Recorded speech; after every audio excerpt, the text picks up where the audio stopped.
Mag-isa lang po siya no, na nahuli kahapon, Direktor?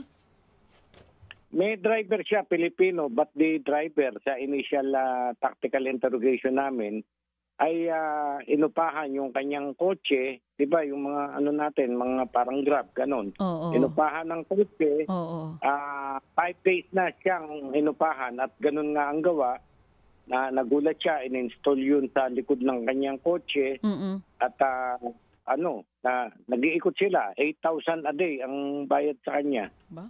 Medyo malaki. So, yun po ang kwento sa inyo ng driver. Hindi daw po siya nagtanong nung may ini-install na po dun sa kanyang sasakyan kung para saan yun. Hindi niya naman po naiintindihan nga. Akala niya basta't nakasakay lang dun. Oo. Ganun. Yan nga, pinapanawagan natin sa ating mga kababayan. Pagka meron ganun, umuupa ng sasakyan nila at nag-i-install ng ganyan, hindi nila naiintindihan, i-report agad nila dapat sa authorities.